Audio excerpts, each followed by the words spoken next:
உண்மையாக தேவனுடைய வசனத்தை தன்னுடைய இருதயத்தில் வைத்திருக்கிற மனுஷனுக்கு என்ன இருக்கும்னா ஒரு போராட்டம் இருக்கும். வசனமே இல்லாதவனுக்கு என்ன இருக்காது?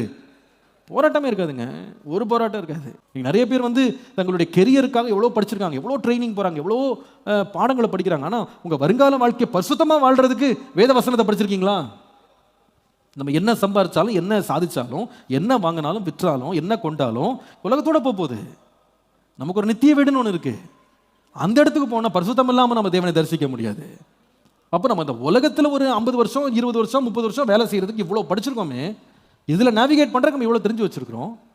பரலோக ராஜ்யத்தில் போய் சேர்ந்து நம்மை பரிசுத்தப்படுத்துகிற தேவ வசனத்துக்கு நம்ம எவ்வளோ நேரம் கொடுத்துருக்கோம். ஆவியானவர் உணர்த்துவார், நீ செய்யாதப்பா, இது தப்பு, உணர்த்துவார்.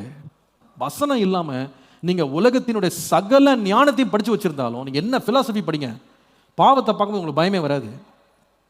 ஒரு போராடணுன்னே தோணாது. என்ன பண்ணுறது, அவங்க எல்லாரும் செய்கிறாங்க, நம்மளும் செஞ்சுருவோம். என் ஃப்ரெண்ட்ஸ் எல்லாரும் போகிறாங்க, நானும் போகிறேன். எல்லாரும் செய்கிறாங்க, நானும் செய்கிறேன். ஏன்ப்பா உனக்கு அவ்வளோ துணிச்சல் வருது அப்படின்னு கேட்டால், வசனம் இல்லைப்பா உனக்கு.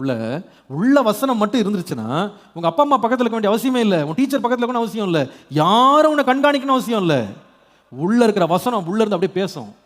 என்ன பண்ணிட்டு இருக்க நீ, எங்கே போகிற, வழியை திருப்பு, ஒழுங்காக வீட்டுக்கு போ, இதை செய்யாத அப்படின்னு உள்ளேருந்து பேசும். இங்கே நிறைய பேருக்கு போராட்டமே இல்லை. கூப்பிட்டா உடனே ஓடிட வேண்டியது, எல்லா இடத்துலையும் உட்கார வேண்டியது, எல்லா இடத்துலையும் நடக்க வேண்டியது, எல்லாம் செய்ய வேண்டியது. கொஞ்சம் கூட ஒரு உணர்வே இல்லை. ஏன்? வசனம் எங்கே இல்லைன்னா இருதயத்தில் ஒளிச்சு வைக்கல.